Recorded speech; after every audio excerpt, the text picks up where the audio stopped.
Bienvenue sur la chaîne de l'église SOS Lyon. Nous espérons que ce message sera un encouragement et une bénédiction pour ta vie. Amen. Est-ce qu'on est prêt maintenant pour la parole de Dieu? J'ai beaucoup de joie à être avec vous, beaucoup de joie à vivre la présence de Dieu. C'est ça qui compte le plus pour moi, c'est la présence de Jésus. Rien n'est plus précieux que la présence de Jésus. Dans ma vie, tous les jours, dans ma vie au quotidien, mais aussi ici, ensemble. Ensemble. Vivre sa présence. Vivre la présence de notre roi des rois. Dans la vie, il y a plein de choses que j'aime. Ma femme est là, elle pourra en témoigner. Plein de choses que j'aime. Mais il y a une chose en particulier que j'aime bien. J'aime rencontrer, discuter, partager, écouter des personnes qui ont un parcours atypique. J'aime savoir comment ils ont commencé, qu'est-ce qui fait qu'ils en sont là aujourd'hui. Je m'intéresse à ceux qui excellent dans un domaine particulier. J'aime savoir pourquoi ils font ça, comment ils ont été amenés à faire ce qu'ils font. Ce qu'on appellerait des spécialistes ou des experts dans leur boulot, dans leur domaine. Alors en plus, si ça rejoint quelque chose que j'aime moi en particulier, alors là, ça devient vraiment excitant pour moi. Là, si on commence à parler de sport, là, ça devient vraiment excitant pour moi. Si je rencontre un grand sportif, ou si je rencontre... Alors là, si en plus il est basketteur, alors là, ça devient vraiment, vraiment, vraiment intéressant pour moi. Ou alors un grand cuisinier, par exemple. Ça devient... Si en plus on peut déguster après, là, ça devient vraiment, vraiment intéressant. Même après tout, même si parfois on n'a pas toujours les mêmes centres d'intérêt et Dieu merci d'ailleurs qu'on n'ait pas tous les mêmes centres d'intérêt, je trouve que c'est toujours intéressant de s'intéresser justement à la réussite des autres. Pourquoi ils en sont là? Qu'est-ce qui a fait qu'ils en sont là aujourd'hui? C'est comme Josias. Vous voyez qui c'est Josias à l'église? C'était où Josias? Il est là au fond. C'est Josias. Soyez gentils avec Josias, c'est le trésorier de l'église. Alors, si vous voulez un reçu fiscal, soyez gentils avec lui. Ok? Et Josias, bien des fois, il en est témoin et il est là, vous pourrez lui poser la question. Je lui ai posé cette question. Josias, explique-moi ton métier. Explique-toi ton métier. Qu'est-ce que tu fais vraiment toute la journée? Qu'est-ce que tu fais? Peut-être certains disent, qu'est-ce qu'il fait? Je vais vous dire ce qu'il fait. Josias, il a fait de longues études. Josias, il est docteur. Il n'est pas un docteur en médecine, mais il est docteur en statistique. Vous voyez le projet déjà là?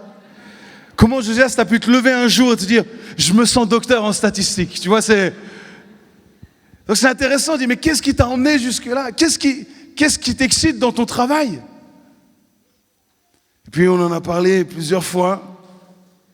Bref, ce que j'ai compris à l'heure d'aujourd'hui, c'est que Josias, en fait, Josias c'est un magicien. Il crée des formules magiques pour les entreprises avec toutes sortes de chiffres. D'ailleurs, je l'ai vu travailler quelques fois. Des fois, il met ça sur un grand écran. Et je suis déjà rentré dans la pièce où il travaillait. Et là, je me dis, mais qu'est-ce que c'est que cet écran? C'est juste un écran avec des chiffres, des combinaisons, des formules. Et là, lui, il est là, avec son casque, il est vraiment dedans. Il fait ses réunions avec ses gars-là. Je me dis, waouh, le gars est passionné par ça. Il crée des formules magiques pour que les entreprises puissent avoir de meilleures visibilités sur leurs chiffres. Vous voyez, j'ai pas encore tout compris. Donc, j'ai juste compris que c'est important. Josias, c'est important. Et Dieu merci, il est très important aussi. D'ailleurs, Josias, on attend des formules magiques pour l'église. Si tu pouvais faire quelques formules magiques pour qu'on ait quelques zéros supplémentaires qui s'affichent au bout de nos lignes, ce serait extraordinaire, Josias. Non, mais on est tellement reconnaissant pour toi, Josias. J'en profite pour le dire, merci. Pour tout le travail que tu fais. C'est des heures et des heures, pour pas dire des jours et des nuits parfois, surtout dans la saison, l'année qui vient de se passer avec tout le projet, je vous assure. on est reconnaissant pour un homme comme Josias, pour tout le travail qu'il fait. Et je crois qu'on peut vraiment encore le remercier. Merci Josias. Merci Jojo.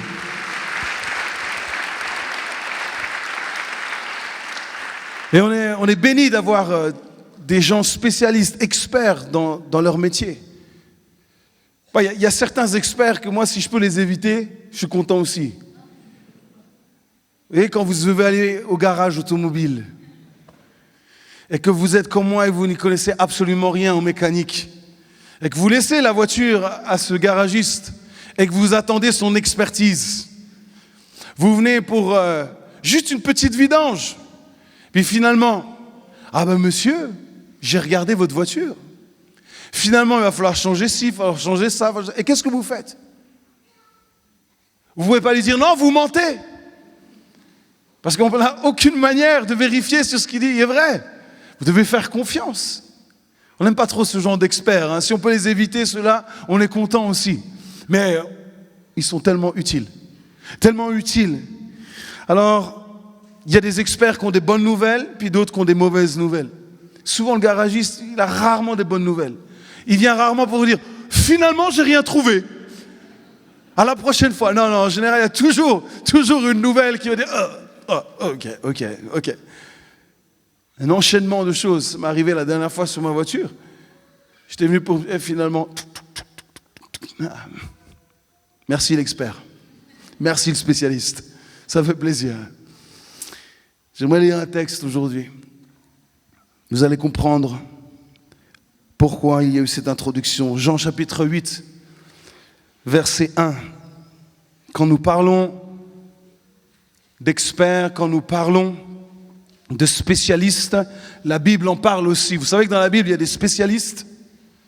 Il y a certaines histoires où il nous est parlé de spécialistes. Et j'aimerais vous les présenter aujourd'hui si vous ne les connaissez pas. Quant à Jésus, il partit pour le mont des Oliviers. Mais le lendemain, Jésus revint de bonne heure dans la cour du temple. Écoutez bien, et tout le peuple se pressa autour de lui. Tout le monde se presse autour de Jésus. Alors il s'assit et se mit à enseigner. Tout à coup, ils arrivent. Là, pas de patrouille, là, ils arrivent là. Les spécialistes. Les spécialistes arrivent, les spécialistes de la loi. Et les pharisiens traînèrent devant lui une femme qui avait été prise en flagrant délit d'adultère. Ils la firent avancer dans la foule et la placèrent bien en vue, devant tout le monde, comme un beau spectacle, et devant Jésus. Et là, ils dirent, « Maître, cette femme a commis un adultère, elle a été prise sur le fait, en flagrant délit. Or, dans la loi, Moïse nous a ordonné de lapider les femmes de ce genre. Mais toi, Jésus, quel est ton jugement sur ce cas ?» En lui posant cette question, il voulait lui tendre un piège. Sacré spécialiste, dans l'espoir de trouver quelques prétextes pour l'accuser. Mais Jésus se baissa et se mit à écrire du doigt sur le sol. Eux, ils insistèrent, répétant leurs questions. Alors, il se releva et leur dit que celui d'entre vous qui n'a jamais péché lui jette la première pierre. Puis il se baissa de nouveau et se remit à écrire sur le sol. Après avoir entendu ces paroles, ils s'esquivèrent, en fait, ils fuyèrent.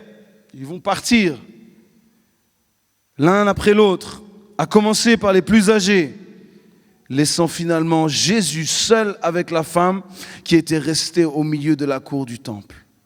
Alors Jésus leva la tête et lui dit, « Eh bien, ils sont où, tous les spécialistes? Ils sont où, tous les spécialistes qui t'accusaient? Personne ne t'a condamné? » Personne, Seigneur, lui répondit-elle. Alors Jésus reprit, « Je ne te condamne pas non plus. Va, mais désormais, ne pêche plus. » Waouh, Quelle histoire! Quelle histoire incroyable! Contexte, Jésus est entouré d'une foule qui se presse d'ailleurs, dès qu'il est aperçu quelque part, on presse Jésus, on court pour être auprès de Jésus, on court pour voir le miracle ou être enseigné. Et puis là, il s'assied, il y a tellement de monde, il s'assied et il commence à enseigner. Puis là, tout à coup, il nous est dit, tout à coup, un groupe de spécialistes, c'est pas juste un spécialiste, c'est un groupe de spécialistes qui arrivent. Ils sont rarement seuls. Un groupe de spécialistes de la loi. En quelque sorte, c'est les gardiens de la moralité publique. Ceux qui font la morale à tout le monde, c'est eux qui s'assurent de cela. Ceux qui gardent cette morale. Et puis ils traînent. Il m'a dit ils traînent. C'est pas juste qu'ils accompagnent une femme. Allez viens, on va voir Jésus maintenant. On va essayer de résoudre ton problème. Non, ils l'ont traîné. Probablement par les cheveux ou ils l'ont traîné sauvagement jusqu'à Jésus. Et là, ils la placent devant la foule. Pourquoi? Parce qu'ils ont pris une femme en flagrant délit d'adultère. Alors là, il faut être un spécialiste pour ça. Il faut être un spécialiste pour prendre une femme en flagrant délit d'adultère. Comment ont-ils fait? Comment c'est possible de trouver une femme en flagrant délit d'adultère? Est-ce qu'ils sont entrés par hasard dans une maison? Oh là là! C'est le pur hasard. Ça, c'est impossible. Ou alors, est-ce qu'ils ont été soudoyés par le mari ou le fiancé? Ils ont été soudoyés pour aller vérifier et pouvoir éventuellement se débarrasser de cette femme et puis récupérer tous ses biens parce que c'est comme ça que ça se passait. Est-ce que c'était un coup monté? Un coup monté pour déstabiliser le maître? On en fait quoi de cette femme? Ils sont venus avec cette question. On en fait quoi de cette femme?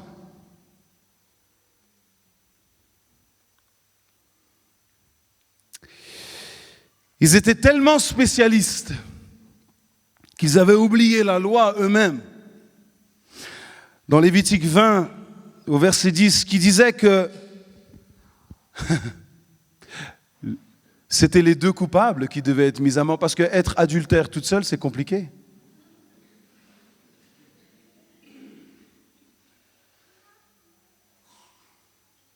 Alors il était où le gaillard là? L'autre coupable. Où était-il? Il s'était enfui? Il l'avait laissé s'échapper?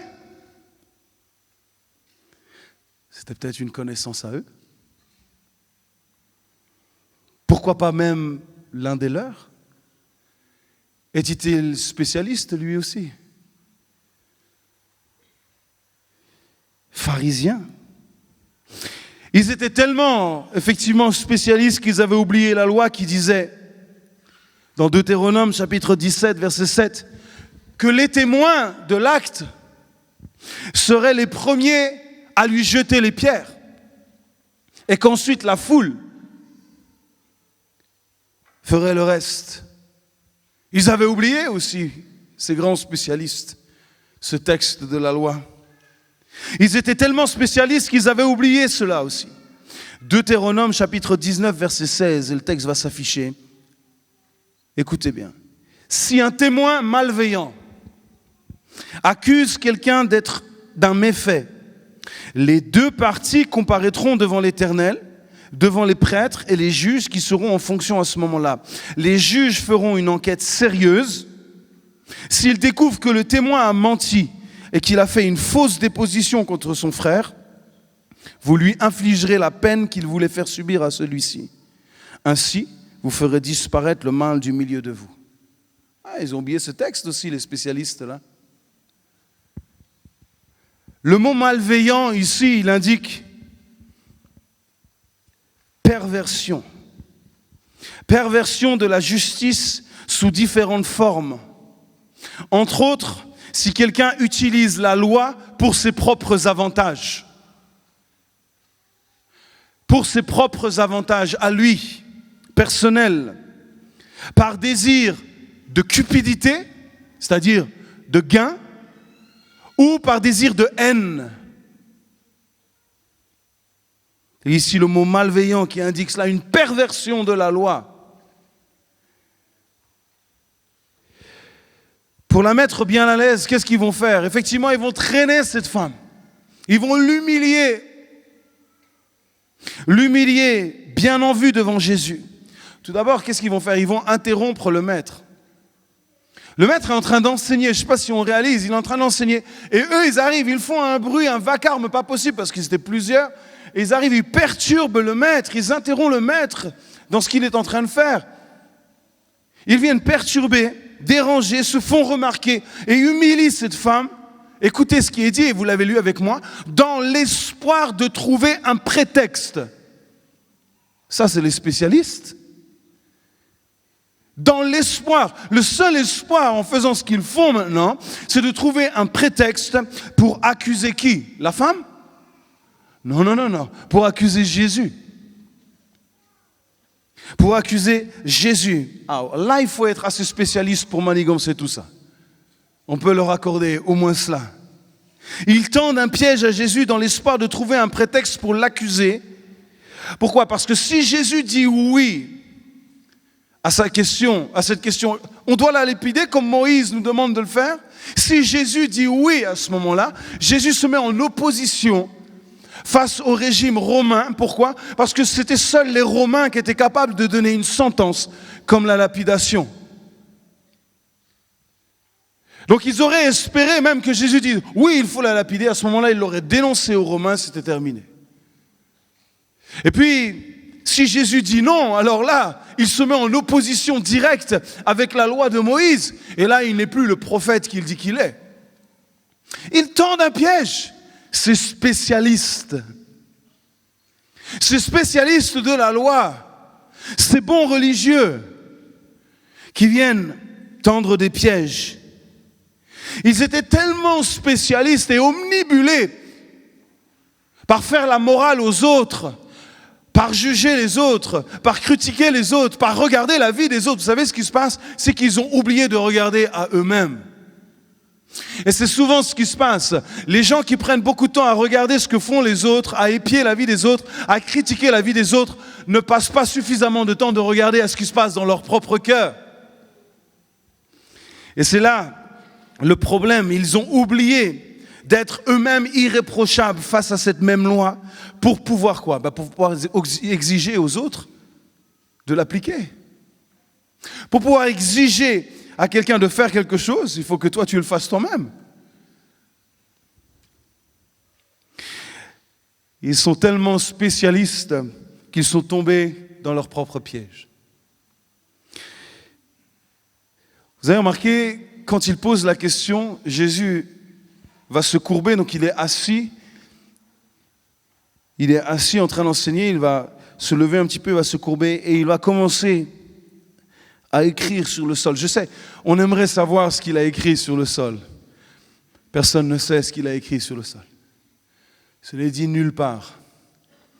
Mais il a commencé à écrire. En fait, vous voyez, il y a un silence qui est là. Comme si Jésus prenait le temps de la réflexion. Il ne se précipite pas dans le piège. Il est prudent comme le serpent. Il s'est dit, hey. Et en même temps, il sait, et j'aimerais nous rappeler que Jésus sait exactement comment nous utilisons la loi. Est-ce que c'est pour notre avantage ou non? Il connaît la motivation de ces hommes et du cœur de ces hommes.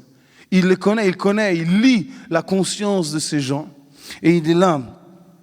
Il ne prête pas vraiment attention.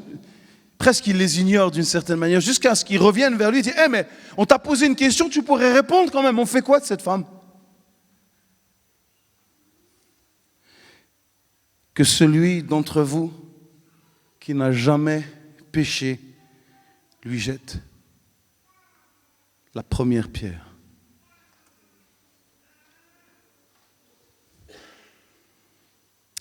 Jamais péché ou sans péché ici, c'est le mot anamartetos. Si vous l'oubliez, ce n'est pas très grave. Ok? Mais qui veut dire la chose suivante, ça vous devez vous en souvenir. Vous devez être compétent pour témoigner. En quelque sorte, qui es-tu pour dénoncer cette femme? Est-ce que ce que tu dénonces, toi-même, tu es innocent? C'est ce que Jésus leur répond. Est-ce que toi, tu es innocent au sujet de l'adultère?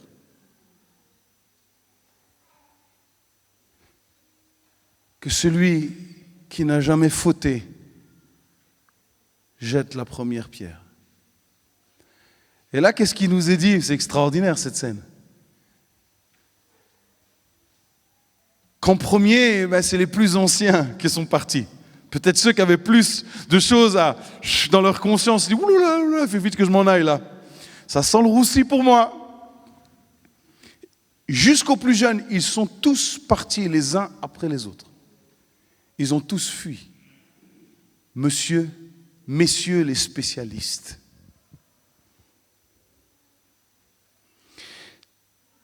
Ils n'étaient pas vraiment irréprochables dans leurs attitudes, sinon ils seraient restés. Mais ils sont tous partis. Alors j'ai une question pour nous cet après-midi. Est-ce que vous croyez que 2000 ans après, aujourd'hui, il y a encore des spécialistes du même genre? Je vous laisse réfléchir une minute le temps que je boive un petit coup.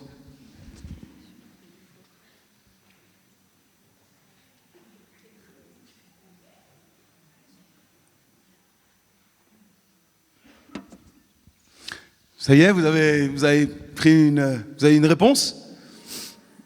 Qui pense qu'il y a encore des spécialistes du même genre? Okay. Les autres, vous pensez qu'ils n'existent plus?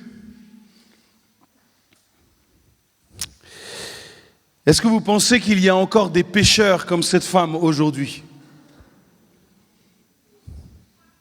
Donc il y a encore des spécialistes. Vous inquiétez pas, ils sont toujours là. Des pécheurs, il y en a, moi le premier. Moi le premier.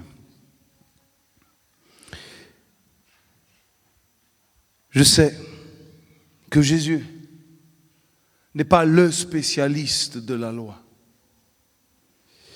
Je ne suis pas venu et je ne me suis pas tourné vers un spécialiste de la loi. Je me suis tourné vers Jésus qui est la parole faite chair, la parole incarnée, un homme sans faute, sans tache, pur, saint, juste, véritable. Il est ma lumière dans mes ténèbres. Il est mon sauveur. Il est mon Seigneur. Il est mon libérateur. Il est mon rédempteur. Il est celui que j'aime parce qu'il m'a aimé le premier.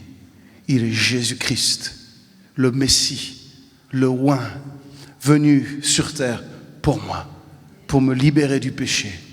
C'est lui que j'ai rencontré. Je n'ai pas rencontré un spécialiste de la loi. J'ai rencontré Jésus. Et lui seul. Cette femme, ce que j'aime dans cette histoire, c'est qu'est-ce qui va se passer? Elle va se retrouver finalement seule avec Jésus. Alors que tous ces spécialistes auraient espéré une autre fin pour cette femme, ils auraient espéré qu'elle soit lapidée sur la place publique. Finalement, cette femme va se retrouver seule à seule avec Jésus. Ça, ils ne l'avaient pas imaginé. Ils auraient aimé assister à ce spectacle sanglant. Ils auraient aimé assister à l'humiliation totale de cette femme. Ils auraient aimé que Jésus tombe dans leur piège. Mais finalement, Jésus a déjoué ce piège. Et plus que cela, il va sauver la vie de cette femme ce jour-là. Il n'est pas le spécialiste, il est Christ. Et dans notre vie, nous n'avons pas besoin de spécialistes. Ils peuvent faire du bien de temps en temps, c'est vrai. Les bons, pas ceux-là. Les bons. Mais Jésus est la réponse. tous nos problèmes. Jésus est la solution à toutes nos situations, toutes nos circonstances. Jésus. Et même quand la mort vient rôder, même quand peut-être nous avons péché de choses qui peuvent nous condamner comme cette femme, parce que vous l'avez vu, à la fin, et on en reparlait tout à l'heure, qu'est-ce qui se passe? Jésus ne nie pas que cette femme était une femme adultère. Il lui dit, va et ne pêche plus. Ça veut dire, bien ce que ça veut dire. Mène une vie droite, mais va et ne pêche plus maintenant.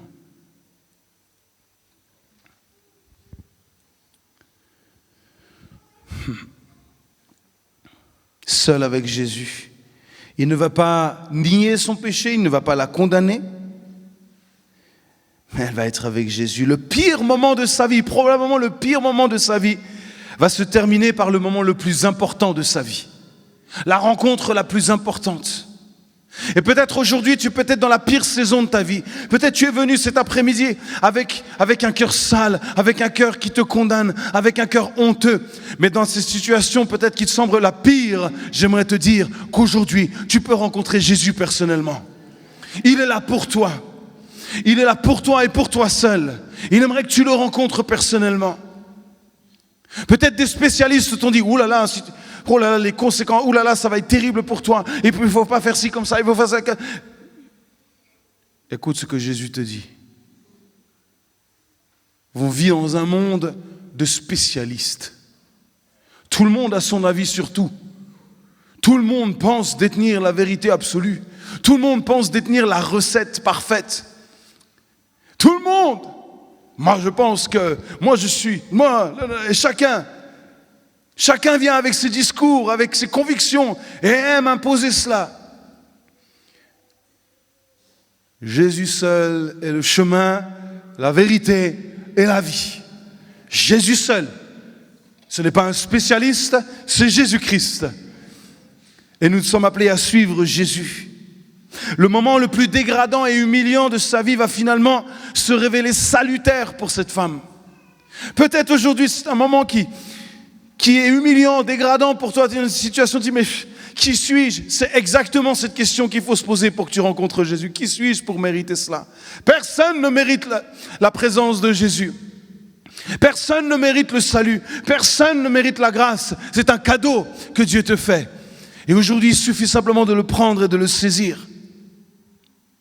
J'aimerais nous dire à toutes et à tous ici aujourd'hui, écoutez bien, s'il y a une chose que vous devez retenir de cet après-midi et du message, soyons toujours dans la case du pécheur et non du spécialiste.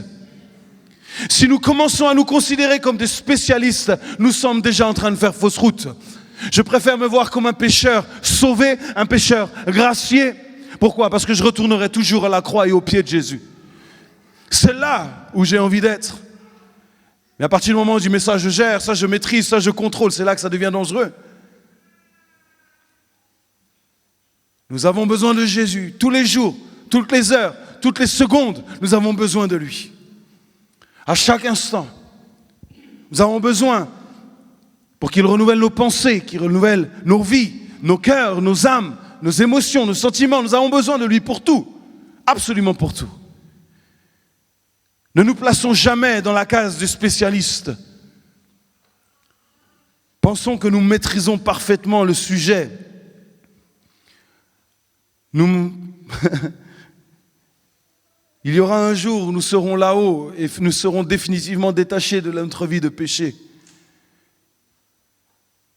Mais en attendant, tant que nous sommes sur terre, nous n'avons pas besoin de spécialistes. Nous avons simplement besoin de Christ au quotidien dans notre vie pour mener la vie qu'il souhaite pour nous jusqu'au bout, jusqu'à ce que nous quittions cette terre terrestre, charnelle, pour vivre dans la gloire éternelle avec lui. Là où il n'y a plus aucun péché, là où il n'y a plus de tristesse, là où il n'y a plus de peine, là où il n'y a plus d'angoisse, là où il n'y a plus tout cela. Mais en attendant, nous sommes là et nous ne sommes pas appelés des spécialistes, nous sommes appelés simplement à être des disciples qui suivent Jésus-Christ. Avec un cœur humble, avec un cœur doux, avec un cœur compatissant à l'image de notre Seigneur et de notre Sauveur.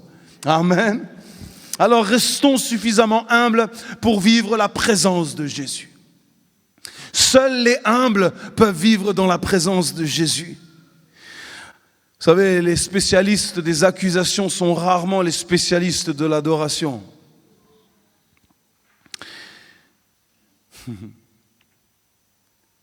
J'ai rarement vu quelqu'un qui utilise sa bouche pour critiquer et utiliser cette même bouche pour louer Dieu. Non.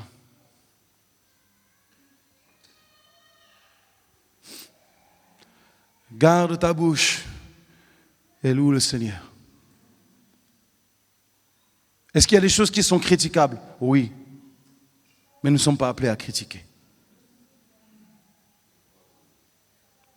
Nous sommes appelés à louer le Seigneur. Regardez à nos vies. Regardez à mon cœur. Et à prier pour ceux peut-être qui sont dans des situations difficiles. Ne pas les juger ni les condamner. Mais prier pour eux. Seigneur, relève, fortifie, garde son cœur. Protège ma sœur, protège mon frère. Parle-lui. Changeons la critique en prière. Ça aura beaucoup plus d'impact. Ne nous laissons pas impressionner par le nombre ou le bruit des spécialistes. Ils aiment faire du bruit. Ils aiment impressionner avec des beaux discours. Ils connaissent. Oui, ils connaissent effectivement. Ne soyons pas juste des gens qui connaissons la Bible, mais vivons avec l'auteur, c'est tellement mieux. Ne soyons pas juste des machines et des distributeurs de versets dans toutes les circonstances et toutes les occasions possibles. Vous savez, on vit dans un monde où tout le monde a la réponse à tout. Tout le monde a la réponse à tout aujourd'hui. Et même dans le milieu chrétien, il y a de très bonnes choses, il y a des gens qui ont vécu des grandes choses et des grandes expériences, et c'est merveilleux, mais ça ne fait pas d'eux des spécialistes. Ils ont expérimenté quelque chose par grâce que le Seigneur leur a permis de traverser. Et leur témoignage est une force, c'est une bénédiction pour leur corps de Christ, mais ça ne fait pas un spécialiste.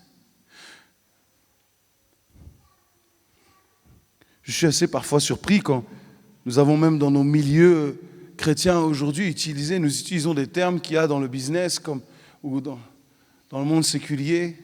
Nous allons faire une masterclass de la louange avec... Wow. Le spécialiste. La spécialiste.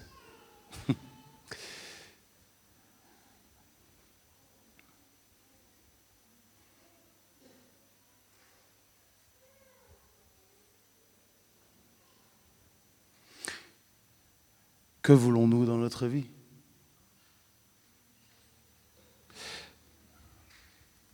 Je crois que nous sommes appelés à toujours revenir à Jésus. Encore une fois, je n'ai rien contre cela. Je dis juste, des fois, on utilise des termes qu'on ne devrait pas utiliser. Il n'y a pas de maître. Master, ça veut dire maître. C'est-à-dire la classe du maître. Il n'y a pas de maître, il y a un seul maître.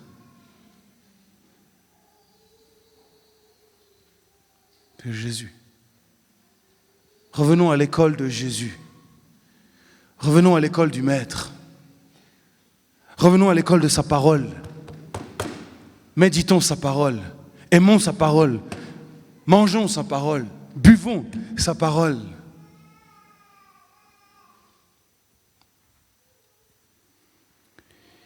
Les spécialistes cherchent ce qui divise plutôt ce qui unit. Restons attachés à Christ. Les spécialistes décortiquent ce que les uns font ou pas, ce que les autres disent ou pas. Restons attachés à Christ. Les spécialistes cherchent des prétextes pour trouver la faille chez les autres. Restons attachés à Christ. Les spécialistes cherchent la confrontation. Ils sont venus confronter Jésus à ce moment-là. Restons attachés à Christ. Nous avons tous la tentation de parfois nous placer, et je m'inclus là-dedans, en spécialistes. Cette tentation nous guette tous. Parce que nous pensons que. Non. Seigneur, je veux apprendre encore et encore. Il y a de la place dans mon cœur pour que tu m'enseignes. Dans cette situation, c'est pas je pense que, c'est Seigneur, enseigne-moi. Enseigne-moi, Jésus, aujourd'hui. Dans la situation dans laquelle je suis, enseigne-moi. Je suis à ton école, toi le maître de ma vie. Et quand bien même je pourrais aider les autres, je ne me place pas en spécialiste. Je me place en frère. Je me place en frère pour porter celui qui est là, dans la situation dans laquelle il se trouve. Je ne suis pas là pour dominer, je ne suis pas là pour montrer mon savoir, pour déballer tout ce que je sais. Je suis là pour l'écouter, je suis là pour être avec lui, pour prier avec lui, pour me tenir avec lui, pour l'aimer, le pardonner, le restaurer. Je suis là pour cela. Je ne suis pas un spécialiste.